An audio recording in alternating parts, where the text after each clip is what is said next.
ঘটনার আড়ালে কোনো ঘটনা আছে কিনা এটি একজন বক্তা বা স্পিকার যিনি থাকেন তার কাছ থেকে আমরা জানতে চাইব। অর্থাৎ যা আমরা দেখছি তার পেছনে কোনো তথ্য আছে কিনা, কোনো সত্য আছে কিনা, যেই জিনিসগুলো তিনি হয়তো বিশ্লেষণ করতে পারবেন। তিনি সামরিক বাহিনীর কর্মকর্তা ছিলেন, সে হিসেবেও তার কাছ থেকে অনেক মূল্যবান বিষয় আমরা জানতে পারবো এবং সমাজের বিভিন্ন বিষয় নিয়ে তিনি অ্যানালাইসিস করে থাকেন। ঢাকার উত্তরের যে ঘটনাটি ঘটেছে মাইলস্টোন স্কুল অ্যান্ড কলেজে, আমরা সবাই জানি, আমরা সবাই এখন দুঃখে আছি। আমাদের আজকে জাতীয় শোক দিবস পালিত হচ্ছে। শোক দিবসও কেন, শোক দিবসের পরিবর্তে অন্য কিছু করা যেত কিনা সেটিও একটা প্রশ্ন। আবার হচ্ছে এই দুর্ঘটনায় কতজন নিহত হয়েছেন, আহত হয়েছেন, তার সঠিক সন্ধান কি আসলে মানুষ জানতে পারছে, তথ্য কি জানতে পারছে, সেটা নিয়েও প্রশ্ন আছে।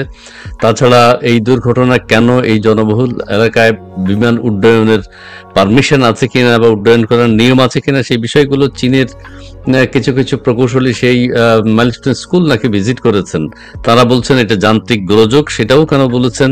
এয়ারফোর্সের কেউ কি প্রাথমিক পর্যায়ে রেস্কিউ কার্যে এসছিলেন কিনা? যেহেতু বিমান উড্ডয়ন করেছে, সবাই জানেন, বিমান বাহিনীর সবাই, সেক্ষেত্রে বিমান বাহিনীর প্রধান যিনি রয়েছেন তার কোনো ভূমিকা আছে কিনা সে বিষয়টি নিয়ে আমরা এখন কথা বলবো। দর্শক মন্ডলী, ইতিমধ্যে আপনারা বেশ কয়েকজন যুক্ত হয়েছেন, আপনারা লাইভটি একটু শেয়ার করে দেবেন এবং আমাদের আজকের বক্তা, আজকের গুরুত্বপূর্ণ ব্যক্তিত্ব যিনি আছেন, তার কাছে যদি আপনাদের কোনো কিছু জানবার থাকে বা প্রশ্ন থাকে সেটিও আপনারা করতে পারেন। সেই অনুযায়ী তাকে প্রশ্ন করবে এবং তিনি সেটির উত্তর দেবেন বলে আশা করছি। জি জি, জনাব আখতারুজ্জামান সাহেব, আপনি একটু বলবেন প্লিজ, এই যে আমাদের দেশে এই দুর্ঘটনাটি ঘটলো, আপনি সামরিক বাহিনীর একজন কর্মকর্তা ছিলেন, সেখান থেকে আমরা যদি, শুরুতে অনেক কিছু হয়ে গেছে, অনেক ঘটনা ঘটে গেছে, তার মধ্যে আমি যেটি জানতে চাইব যে বিমান বাহিনী নিশ্চয়ই ট্রেনিং কোনো বিমান যদি উড্ডয়ন করে সেই ক্ষেত্রে বিমান বাহিনীর সবাই জিনিসটা অবগত থাকেন। সেই ক্ষেত্রে বিমান বাহিনী কর্তৃপক্ষই সবার আগে সম্ভবত এই দুর্ঘটনার কথা জানার উচিত বা জেনে থাকেন। সেই ক্ষেত্রে তারা কোনো তড়িৎ ব্যবস্থা নিয়েছেন কিনা এই দুর্ঘটনাস্থলে? জি ধন্যবাদ ইসলাম ভাই, ধন্যবাদ আবার আপনাকে। বিষয়টা কিন্তু আমি অন্যভাবে দেখি। এটাকে আমি দুর্ঘটনা হিসেবে দেখি না, এটাকে আমি একটা হত্যাকাণ্ড হিসেবে দেখি। আমি মনে করি একটি হত্যাকাণ্ড করা হয়েছে, সেটা ইচ্ছাকৃত হোক, গাফিলতি হোক বা দুর্ঘটনায় হোক, যেভাবে হোক, সেটাতে নিষ্পাপ 25 জন শিশু, 27 জন শিশু এই পর্যন্ত আমরা খবর পেয়েছি মারা গেছে, আর অগণিত শিশুরা মৃত্যু যন্ত্রণায় কাতরাচ্ছে। যেটা শোক শব্দটা খুব কম এটার জন্য, শোক দিয়ে আপনি এটাকে ঢাকতে পারেন না, তথাকথিত শোক দিবস পালন করে আপনি দায়িত্ব এড়াতে পারেন না। এটা ক্রিমিনাল অফেন্স হয়েছে, এটা অপরাধ হয়েছে। অপরাধে শাস্তি করার জন্য সরকারকে সেই অনুযায়ী ব্যবস্থা নেওয়া দরকার ছিল। আমি তো আশা করেছিলাম, কামনা করেছিলাম যে এটার সঙ্গে দুর্ঘটনার সঙ্গে জড়িত তাদেরকে অবিলম্বে গ্রেফতার করা হবে। এমনকি বিমান বাহিনীর প্রধান থেকে শুরু করে যারা এর সঙ্গে জড়িত, তাদের ব্যর্থতা, গাফিলতির দুর্ঘটনা, যদি সেটা যান্ত্রিক গোলযোগ হয়ে থাকে, একটি জাহাজ উড্ডয়নের আগে তার সার্টিফিকেশন লাগে, সেখানে যান্ত্রিক গোলযোগ হওয়াটা এত স্বাভাবিক নয়। সেটার জন্য কারো না কারো ব্যর্থতা থাকে, ব্যর্থতা আছে।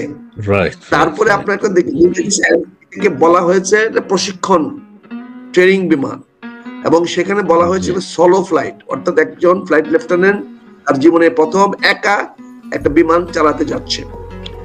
সেখানে তো অনেক ধরনের সাবধানতা অবলম্বন করা দরকার, অনেক ধরনের সতর্ক অবস্থা অবলম্বন করা দরকার। সেইগুলা নেওয়া হয়েছে কিনা আমার জানার কোনো ইচ্ছা আমার নাই, কিন্তু নেওয়া হয় নাই বলে আমি বিশ্বাস করি। কারণ নেওয়া হইলে অন্ততপক্ষে তার জিনিসটা ছিলেন, যিনি ব্যাক সিটে বসা ছিলেন, ব্যাক সিটে মানে উনি যে এয়ারপোর্টে বসে থেকে যে টাওয়ারে বসে থেকে তার ট্রেনিংটা, যে প্রশিক্ষণটা দেওয়ার যে কথা, তিনি তো তাৎক্ষণিকভাবে সেই কাজটা করতে পারতেন। কিন্তু সেখানে আমরা এখানে চরম ব্যর্থ দেখতে পাচ্ছি। আর সবচেয়ে বড় যেটা আমাকে দুঃখ দিয়েছে, আজকে আমাদের সারা জাতি ক্রোধে ক্রোধান্বিত হওয়া উচিত ছিল, সারা জাতিকে ঘর থেকে বেড়ে আসছিল। আমরা আমার শিশুর নিরাপত্তা দিতে পারবো না, এর চেয়ে বড় ব্যর্থতা একটি সরকারের আর কি থাকতে পারে? তারপরে দেখেন সরকারের যে গুণে ধরা পচা ধরা মনোভাব, যে কথাগুলো বলছেন, যে বক্তব্য দিচ্ছেন। আপনি দেখেন গতকালকে আমরা কোন পরিষদের বা সরকার ঊর্ধ্বতন কর্মকর্তাদের কাউকে আমরা সাইটে দেখি নাই, না, স্কুলে যেতে সেটা দেখি নাই, হাসপাতালে যেতে দেখি নাই, কোথাও দেখি নাই। বরঞ্চ উল্টা দেখলাম পত্র পত্রিকায় যে রাজনীতিবিদরা যখন গেছে তাদের সমালোচনা করতেছে, অর্থাৎ সরকার উস্কায় দিচ্ছে, অর্থাৎ সরকার নিজে যাচ্ছে না, সেখানে রাজনীতিবিদরা যাচ্ছে বলে এটা বিভিন্ন কাগজ পত্রিকা দিয়ে, প্রথম আলো এবং ডেইলি স্টার দিয়ে উস্কায়া দিচ্ছে এবং রাজনীতিবিদদের বিরুদ্ধে বক্তব্য দিচ্ছে ইনস্ট্যান্টেনিয়াসলি, তাৎক্ষণিকভাবে। অর্থাৎ রাজনীতিবিদরা কেন গেল, কিন্তু একবারও পত্র পত্রিকায় প্রশ্ন করলো না যে সরকারি কর্তৃপক্ষ কেন আসতো না, কেন স্বাস্থ্য উপদেষ্টা আসতেন না, কেন শিক্ষা প্রতিষ্ঠা আসতেন না, কেন শিক্ষা সচিব আসতেন না, কেন ডিজি এডুকেশন গুলো আসতেন না, কেন বিমান বাহিনীর ঊর্ধ্বতন কর্মকর্তারা গেলেন না, কেন সেনা বাহিনীর ঊর্ধ্বতন কর্মকর্তা গেলেন না, কেন স্বরাষ্ট্র মন্ত্রণালয়ের ঊর্ধ্বতন কর্মকর্তা গেলেন না, এইটা নিয়ে কোনো প্রশ্ন করে নাই। বরঞ্চ তাদের এই ব্যর্থতা ঢাকার জন্য আমি বলতে হচ্ছে, গালি দিয়ে বলতে, গালি না দিলে হবে না, এই শুয়োরের বাচ্চা প্রথম আলো এবং এই ডেইলি স্টার কুত্তার বাচ্চারা নিউজ করেছে রাজনীতিবিদরা কেন ওখানে যাবে, কিন্তু কুত্তার বাচ্চারা একবার প্রশ্ন করে নাই সরকার কেন এখানে আসে নাই। তার মানে বোঝা যাচ্ছে তাদেরকে বলা হয়েছে সরকার থেকে এই ধরনের নিউজ করেন, এগুলোকে ডিসকারেজ করেন, অর্থাৎ তারা আসে নাই। এটা আচ্ছা, কেউ যায়নি, এটা কিভাবে হতে পারে? শিক্ষা উপদেষ্টার কথা বললেন আপনি, আমি তো শুনে অবাক হচ্ছি। জি, আপনি প্রথম আলোকে জিজ্ঞাসা করেন, ডেইলি স্টার জিজ্ঞাসা করেন তারা কেন রাজনীতিবিদদের বিরুদ্ধে এই বক্তব্যটা দিল, কেন তারা প্রশ্ন করলো না শিক্ষা উপদেষ্টা কেন আসলেন না, কেন দৌড়ে উনি স্কুলের ছেলে মেয়েরা মারা গেছে, কার ছেলে মেয়ে মারা গেছে, এটা তো ওন করতে হবে। শিক্ষা উপদেষ্টার ছেলে মেয়ে মারা গেছে, সে ওন করতে হবে শিক্ষক এই বাচ্চাদেরকে, শিক্ষকদেরকে, তার প্রতিষ্ঠানকে, তার প্রতিষ্ঠান, সে ওন করলো না।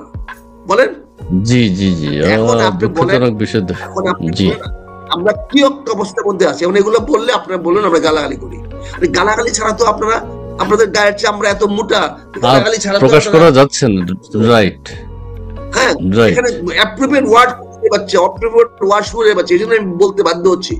এটাকে আমি অভদ্রম বলছি না, এটাই জি জি, না, ভালো অর্থেই মানে ক্ষোভটা প্রকাশিত হচ্ছে, ক্ষোভ প্রকাশ। জি, হ্যাঁ, আপনি এই মুহূর্তে একটা জাতীয় দৈনিক বলে দাবি করেন, আপনারা কেন এই ধরনের নিউজ করলেন? রাজনীতিবিদদের কি কাজ হাসপাতালে? তাহলে আচ্ছা, আমি আরেকটু কাজ ছিল না?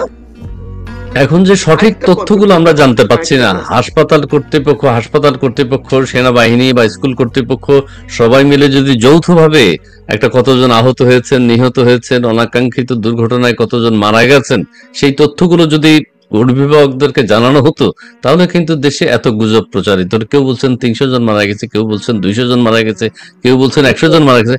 একজনও যদি মারা যায়, কিন্তু সেটার সঠিক তথ্য প্রমাণ প্রয়োজন ছিল তো। জি, আমি তো তাৎক্ষণিকভাবে মনে করি সরকারের প্রধান উপদেষ্টার দপ্তরে একটা অফিস করা দরকার ছিল, ওটা টাস্ক ফোর্স করা দরকার ছিল, একটা 24 ঘন্টা সকল তথ্য নিয়ে ওনার অফিসে একটা অফিস করা দরকার ছিল, এবং সেখানে একজন সিনিয়র মিনিস্টারকে দায়িত্ব দিয়ে বসিয়ে রাখা দরকার ছিল, যারা সকল তথ্যাদি সংগ্রহ করবে, কোথায় চিকিৎসার ব্যবস্থা হচ্ছে, কোথায় চিকিৎসা কি গাফিলতি হচ্ছে, কাকে ইমিডিয়েটলি রেস্কিউ করলে বা অন্য কোথাও পাঠাইলে বা ভালো অন্য কোনো চিকিৎসককে দিয়ে আসতে পারলে, এমনকি কোনো ভালো প্রশিক্ষক বা কোনো ডাক্তার চিকিৎসক যদি হাসপাতালে না থাকে, যদি জেলখানাও থাকে, তাহলে জেলখানা থেকে এনেও তাকে চিকিৎসা করানোর ব্যবস্থা করা হতো। যেমন ডক্টর সামন্ত, আমরা অনেক ডাক্তার হতে পারবো, ডক্টর সামন্তলাল এবং ডাক্তার হতে পারবো না, সে জয় অপরাধ থাকুক, কিন্তু এই মুহূর্তে তাকে আমাদের প্রয়োজন ছিল, তাকে নিয়ে আসতে পারতাম, আসে নাই। আজকে দুর্ভাগ্যজনক হলো এই সরকার আমরা কোনো ইতিবাচক পদক্ষেপ দেখি নাই। আজকে আমরা একটা জিনিস দেখলাম, আমি খুব দুঃখের সঙ্গে বলতে হচ্ছে, আমাকে ক্ষমা করবেন আমার সিনিয়র অফিসার ব্রিগেডিয়ার শাখাওয়াত সাহেব একটা দায়িত্ব জ্ঞানহীন বক্তব্য দিয়েছেন। তিনি কোথায় গিয়েছেন, টেলিভিশনে আমার খেয়াল করে কোথায় গিয়েছেন, সেখানে অনেকগুলো প্রশ্ন করেছে, তার মধ্যে একটা প্রশ্ন করেছে যে ঘন জনবসতিপূর্ণ এলাকায় প্রশিক্ষণের বিমান প্রশিক্ষণ নিতে পারে কিনা, এই ব্যাপারে ওনার মতামত কি? সেই লজ্জাস্কর, ডিসগ্রেসফুল। উনি বললেন কি, ব্রিগেডিয়ার শাখাওয়াত একজন ক্যারিয়ার আর্মি অফিসার এবং একজন, মানে আমি কি বলবো, সবাই তাকে ভালো একজন বলে, মানে হ্যাঁ, কাকে, আমাদেরকে গণতন্ত্র শিখিয়েছেন গত 20 বছর। হ্যাঁ, হ্যাঁ গণতন্ত্র, শিখেছেন, ইলেকশন, হ্যাঁ সুষ্ঠু হ্যাঁ নির্বাচন। জি, হ্যাঁ, উনি শিখেছেন। উনি কি বললেন যে এই বিষয়ে উনি খবর নিয়ে জানাতে হবে, এই বিষয়ে উনাকে খোঁজ নিয়ে জানাতে হবে। তার মানে উনি সচ্ছেন হিপোক্রেট। উনি জানেন না যে জনবসতিপূর্ণ এলাকায় একটা বিমান প্রশিক্ষণ নিতে পারে কিনা, এটা জানেন না ব্রিগেডিয়ার সাখাওয়াত সাহেব। উনি কার আস্থা অর্জন করতে চাচ্ছেন? উনি কি আর কত চাকরি করবেন, আর কত ধান্দাবাজি করবেন? উনি তো জনগণের আস্থা হারিয়েছেন। আজকে উনার মতো, আমি উনার একজন ভক্ত ছিলাম, আমাকে আজকে বলতে হচ্ছে উনিও ওই প্রথম আলো শুয়োরের বাচ্চা, কুত্তার বাচ্চাদের কাতারে চলে গেছেন। উনার এই বক্তব্যের মাধ্যমে উনিও সেই কাতারে চলে গেছেন। উনি কি করে উনি বলতে পারতেন না? কি করে বলেন? উনি জানেন না? উনি খবর নিয়ে জানাবেন? এই জাতিকে ধোঁকা দিচ্ছেন আপনি, শপথ নিয়েছেন আপনি। আহারে, হ্যাঁ, এই যে দুর্ভাগ্যজনক ব্রিগেডিয়ার সাখাওয়াত সাহেব, আপনি you have disgraced our army, you have disgraced. আপনি কাকে বাঁচানোর জন্য, কাকে রক্ষা করার জন্য কথাগুলো বললেন? আপনি জনগণের পক্ষে কাজ করবেন। জনগণ আপনাকে দেখতে চায়, জনগণের জন্য আপনি কাজ করতেছেন। আপনি এটা কি বক্তব্য দিলেন? আপনি জাতির কাছে অনুমতি ক্ষমা চান। আমি আশা করবো আপনি অনন্তবিলম্বে জাতির কাছে ক্ষমা চাবেন। আমার এই ভিডিওটা আপনি দেখান, তার কাছে পাঠান, পাঠিয়ে বলেন আমি তার অনন্ত বিলম্বে জাতির সামনে করজোরে ক্ষমা চাইতে বলছি। উনি এটার অপরাধ করেছেন। উনি জানেন না উপদেষ্টা হিসাবে, শিল্প উপদেষ্টা হিসাবে, উনি শ্রম উপদেষ্টা হিসাবে এবং এক দেশের একজন ক্যারিয়ার আর্মি অফিসার হিসাবে উনি জানেন না যে ঘন জনবসতিপূর্ণ এলাকার উপরে প্রশিক্ষণ বিমান চালানো যায় কি না। কোন সেফটি রুলে এটা এলাও বলেন? কোন নিরাপত্তা রুলে, সেফটি রুলে এটা এলাও করা হবে? কোন রুলে আমাকে দেখান। কোন এমার্জেন্সিতে, কোথায়, কোন দেশে, কোন পৃথিবীর কোন মানদণ্ডে এটা এলাও করা হবে? এটা আপনারা করেছেন। তার মানে আপনার জি, সরকার দায়িত্ব নিয়েছেন।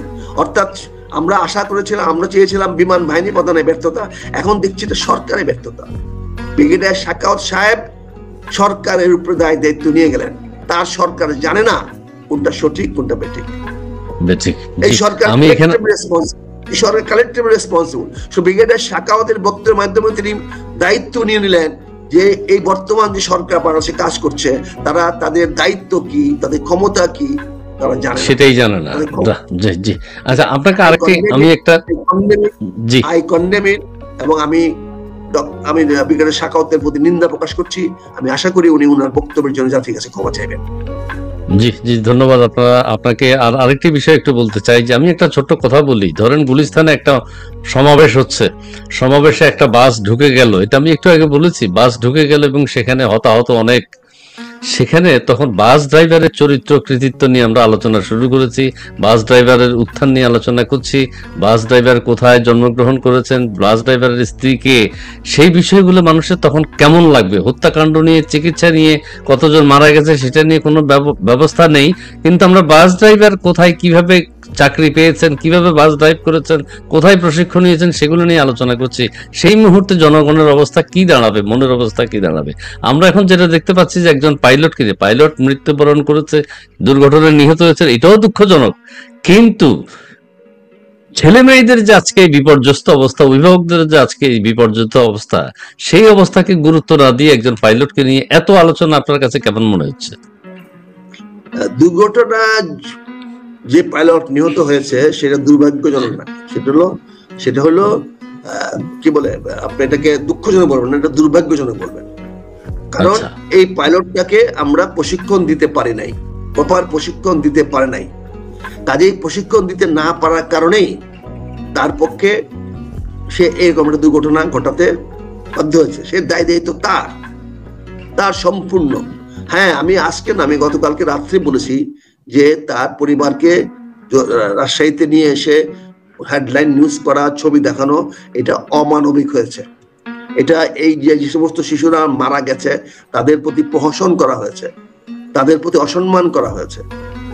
যে সমস্ত কথাগুলো পাইলট সম্বন্ধে বলা হচ্ছে, এইগুলা সরাসরি আমাদের এই শিশুদের প্রতি অপমাননা করা হচ্ছে। এই শিশুরা যারা, এই নিষ্পাপ শিশুরা যাদেরকে হত্যা করা হয়েছে, তাদের প্রতি প্রহসন করা হয়েছে এবং প্রহসন করা হচ্ছে। এই প্রহসন বন্ধ করা হোক। এই প্রহসন চলতে পারে না।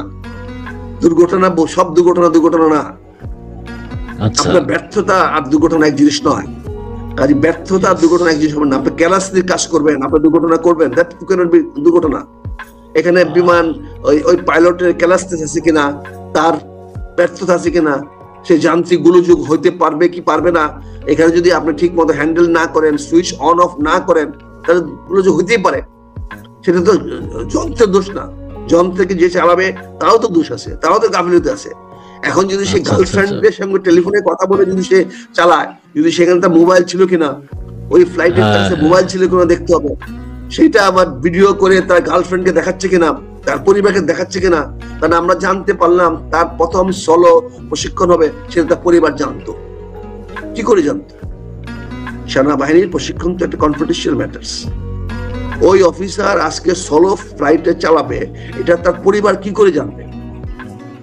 এটা জানানোর নিয়ম নেই, জানার নিয়ম নেই, জানার সুযোগ নেই, এটা আমরা জানি না। আপনি একটু বলতে পারে না বাবা আমি আজকে সোলো প্লেন চালাবো, আমি যাচ্ছি, বা ওয়াইফকে বলতে পারে না, বা সন্তানকে বলতে পারে না। তার রুটিন কি আছে? তার মানে he was trying to take some pride on it. সেটা জানানো মানে কি? সে trying to take some pride on it. সে প্রাইডটা নিতে পারে না। অনৈতিক অনেক কাজ আমরা করে আসছি বলেই তো আমরা নৈতিকতা হারিয়ে ফেলেছি। একটা বিমান প্রশিক্ষণ কে কি করতেছে, কোন ফ্লাইটে করতেছে, এটা তো কনফিডেন্সিয়াল ম্যাটার্স। এটা ফ্যামিলিকে জানানোর ম্যাটার্স তো না। কাজে এটা জানিয়ে ফ্যামিলিকে, তার মানে ওখানে মোবাইল থাকতে পারে, হয়তো ওখানে ভিডিও ক্লিপ থাকতে পারে, ওখানে সে হয়তো